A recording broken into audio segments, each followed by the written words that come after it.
નમસ્કાર મિત્રો આપણે સંખ્યા પદ્ધતિ ભાગ 1માં સમય સંખ્યાઓ વિશેની સમજ મેળવી હતી અને એને ધ્યાનમાં રાખીને હવે આપણે આગળના ટોપિક એટલે કે અસમય સંખ્યાઓ વિશે જાણવાનું છે. મિત્રો, સમય સંખ્યાઓમાં આપણે જોયું હતું કે જે સંખ્યાઓને આપણે p/q સ્વરૂપે દર્શાવી શકીએ છીએ તેવી સંખ્યાઓને સમય સંખ્યાઓ કહેવામાં આવે છે. તો અસમય સંખ્યાઓ કોને કહીશું? તો જે સંખ્યાઓને આપણે p/q સ્વરૂપે દર્શાવી શકતા નથી તો એવી સંખ્યાઓને આપણે અસમય સંખ્યાઓ કહીએ છીએ. એ અસમય સંખ્યાઓ, અહીંયા જો સમય સંખ્યાઓ અનંત હોય છે તેવી જ રીતે અસમય સંખ્યાઓ પણ અનંત હોય છે.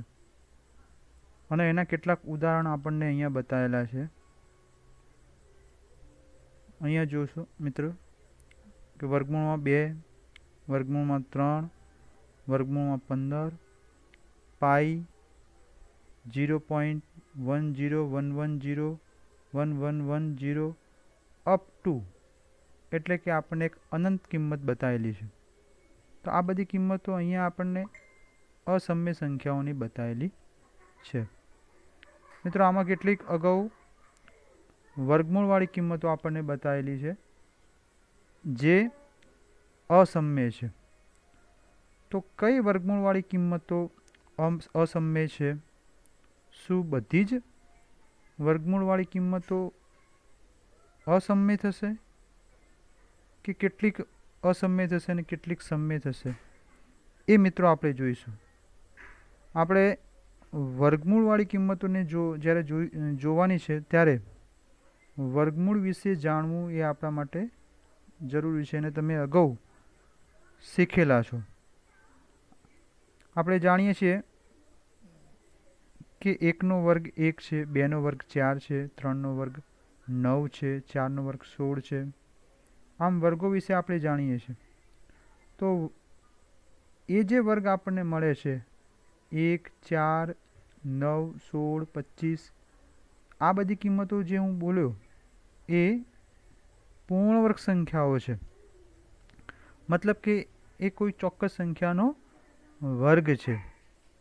જ્યારે એની વચ્ચેની મતલબ કે 2, 3, પછી 5, 6, 7, 8 એ બધી સંખ્યાઓ જે છે કે જેનું વર્ગમૂળ નીકળતું નથી, તેથી એનો વર્ગ પણ આપણને કોઈ પૂર્ણાંક સંખ્યા મળતું નથી.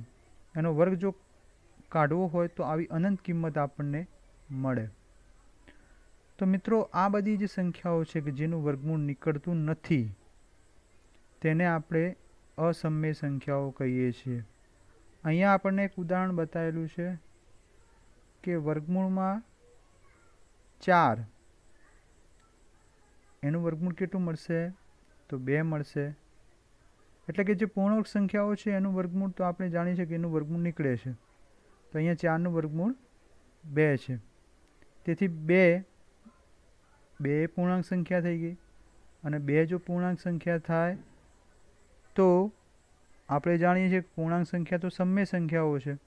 તમામ પૂર્ણાંક સંખ્યાઓ સમય સંખ્યાઓ છે એવું અગાઉના વિડીયોમાં આપણે જાણ્યું હતું. તો મિત્રો, અહીંયા વર્ગમૂળમાં 4 એટલે કે જે એની કિંમત મળે છે 2 પોતે પૂર્ણાંક છે, તેથી વર્ગમૂળમાં 4 એ સમય સંખ્યા થશે, અસમય સંખ્યા થશે નહીં, કેમ કે 4નું વર્ગમૂળ નીકળે છે 2. એ જ રીતે જે સંખ્યાઓનું વર્ગમૂળ નીકળે છે એને આપણે સમય સંખ્યાઓ કહીએ છીએ અને જેનું વર્ગમૂળ નીકળતું નથી એને આપણે અસમય સંખ્યાઓ કહીએ છીએ. એમાંની બીજી એક સંખ્યા છે પાઈ. તો પાઈની કિંમત આપણે જાણીએ છીએ કે 3.14. 3.14 જ આપણે બોલીએ છીએ અથવા તો 22 સપ્તમાંશ કોઈ વખતે બોલતા હોઈએ છીએ, પરંતુ એની કિંમત પણ પ્રોપર કિંમત આપણે જાણતા નથી અને એ આના પછીના ટોપિકમાં આપણે પાઈની એની પ્રોપર કિંમત આપણે જોઈશું કે પાઈની પ્રોપર કિંમત ઘણી લાંબી એટલે કે અનંત કિંમત છે અને તેથી પાઈ એ અસમય સંખ્યા છે. મિત્રો એના સિવાય આપણને અહીં બતાવ્યું છે કે વર્ગમૂળમાં 3, વર્ગમૂળમાં 5, વર્ગમૂળમાં 6, વર્ગમૂળમાં 7, વર્ગમૂળમાં 10, વર્ગમૂળમાં 11, વર્ગમૂળમાં 12, 13, વર્ગમૂળમાં 14, વર્ગમૂળમાં 15. આ બધી કિંમતો એવી છે કે જે પૂર્ણવર્ગ સંખ્યાઓ નથી અને તેથી જ એમનું વર્ગમૂળ નીકળતું નથી. તેથી મિત્રો આવી સંખ્યાઓ એ અસમય સંખ્યાના સ્વરૂપમાં આપણે સમજી શકીએ.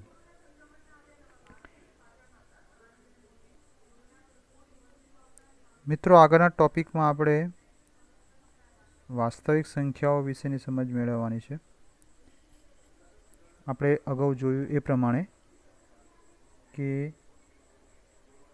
સમય સંખ્યાઓ કોને કહેવાય અને અસમય સંખ્યાઓ કોને કહેવાય.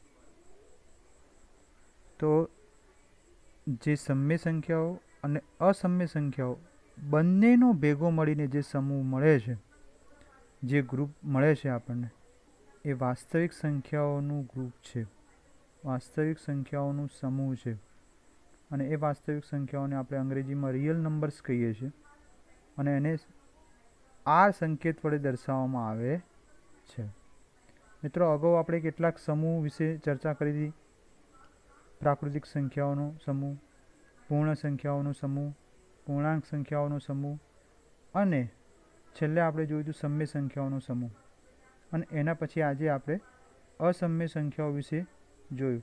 તો જે સમય સંખ્યાઓ અને અસમય સંખ્યાઓ તમામને સમાવે છે તેને વાસ્તવિક સંખ્યાઓ કહેવામાં આવે છે. મિત્રો અહીંયા જો સરસ મજાનું આપણને એક સમજ પડે, એક આનંદ આવે એ પ્રકારનું એક અહીંયા એક એને જેને કહેવાય ને એક પોટલી બનાવી છે. જે પોટલીમાં અસમય સંખ્યાઓ અને સમય સંખ્યાઓ બધી ભરેલી છે અને એવી તમામ સંખ્યાઓથી જે પોટલી બને છે એને આપણે વાસ્તવિક સંખ્યા ગણ એટલે કે વાસ્તવિક સંખ્યાઓનો સમૂહ આર કહીએ છીએ. તો આવા જે સમૂહ આપણે જોયા એમાંનો છેલ્લો સમૂહ હતો વાસ્તવિક સંખ્યાઓનો સમૂહ, જેમાં તમામ સંખ્યાઓ આવી જશે. કોઈ પણ સંખ્યા હવે બાકી રહી જતી નથી. મિત્રો આગળ આપણે આ વાસ્તવિક સંખ્યાઓને જો સંખ્યા રેખા ઉપર દર્શાવવું હોય તો શું આ તમામ વાસ્તવિક સંખ્યાઓ સંખ્યા રેખા ઉપર આપણને મળશે? તો હા, સંખ્યા રેખા તો આપણે દોરી જ હતી પહેલાં અને એની ઉપર આપણે વાસ્તવિક સંખ્યાઓને દર્શાવી હોય, વાસ્તવિક સંખ્યા એટલે કે સમય અને અસમય તમામ સંખ્યાઓને જો દર્શાવી હોય તો સંખ્યા રેખા ઉપર એનું આપણને ચોક્કસ એક બિંદુ આપણને સંખ્યા રેખા ઉપર મળશે અને એ કેવું બિંદુ હશે? અનન્ય બિંદુ. અનન્ય એટલે એક અને માત્ર એક. એ રીતે આપણે વાસ્તવિક સંખ્યા અને સંખ્યા રેખા ઉપર નિરૂપણ કરી શકીએ છીએ. એ જ રીતે સંખ્યા રેખાનું પ્રત્યેક બિંદુ એ વાસ્તવિક સંખ્યા દર્શાવે છે. સંખ્યા રેખા ઉપર કોઈ પણ જગ્યાએ આપણે પેન મૂકી અને વિચારીએ કે અહીંયા કોઈ બિંદુ આપણને શું મળશે?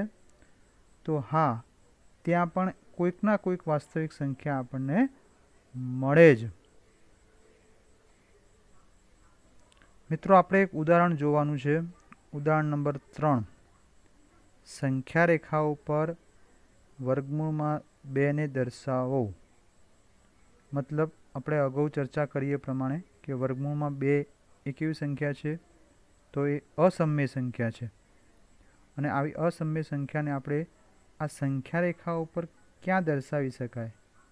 મિત્રો આ સંખ્યા રેખા ઉપર દર્શાવવા માટે આપણે એને કેવી રીતે દર્શાવી શકીએ એ આપણે જોવાનું છે.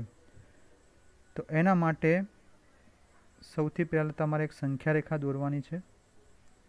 સંખ્યા રેખા ઉપર આપણે જે પ્રમાણે બિંદુઓને દર્શાવીએ છીએ કે અહીંયા આપણે એને સૌથી વચ્ચે 0, પછી અહીંયા આપણે લઈશું 1, અહીંયા 2, અહીંયા 3, એ પ્રમાણે આ બાજુ -1, -2, -3. આ રીતે સંખ્યા રેખા ઉપર સૌ પ્રથમ બિંદુની ગોઠવણ કરવાની છે.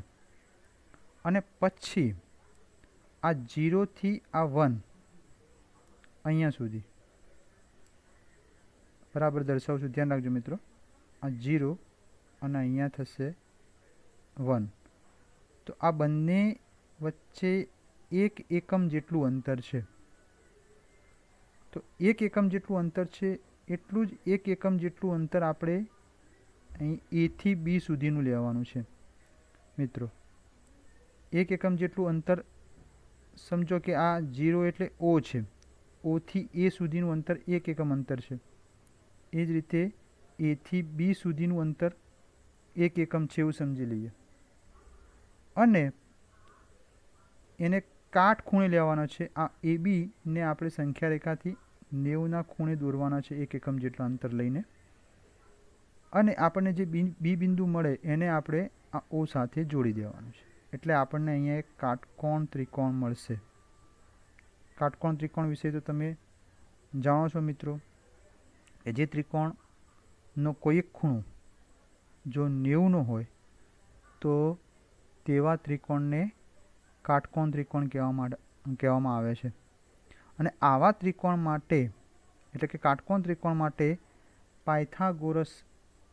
પાયથાગોરસ નામના ગણિતશાસ્ત્રીએ સરસ મજાનો આપણને પ્રમેય આપ્યો છે, જે 10મામાં આવે છે સાબિત કરવાનો.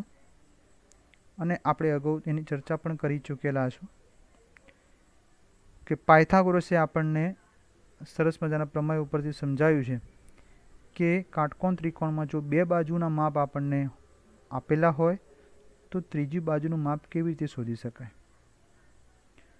તો આ એક કાટકોણ ત્રિકોણ થયો.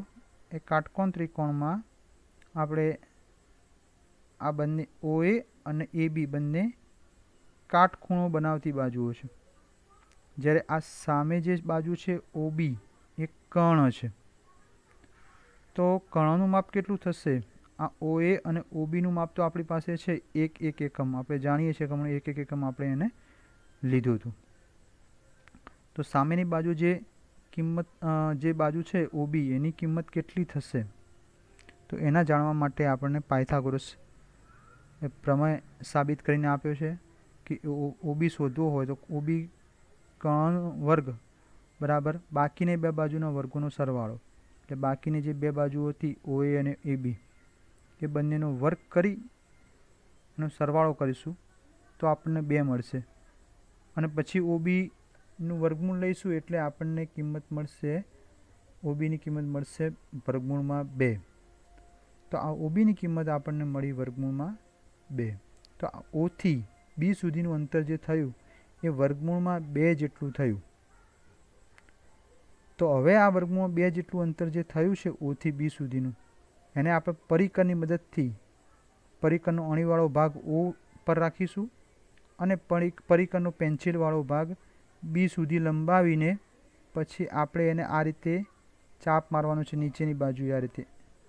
એટલે આપણને અહીંયા સંખ્યા રેખાઓ પર આપણને P બિંદુ મળશે. કયો બિંદુ મળશે મિત્રો? P બિંદુ મળશે. તો આ O થી P સુધીનું જે અંતર થયું એ વર્ગમૂળમાં 2 જેટલું થશે.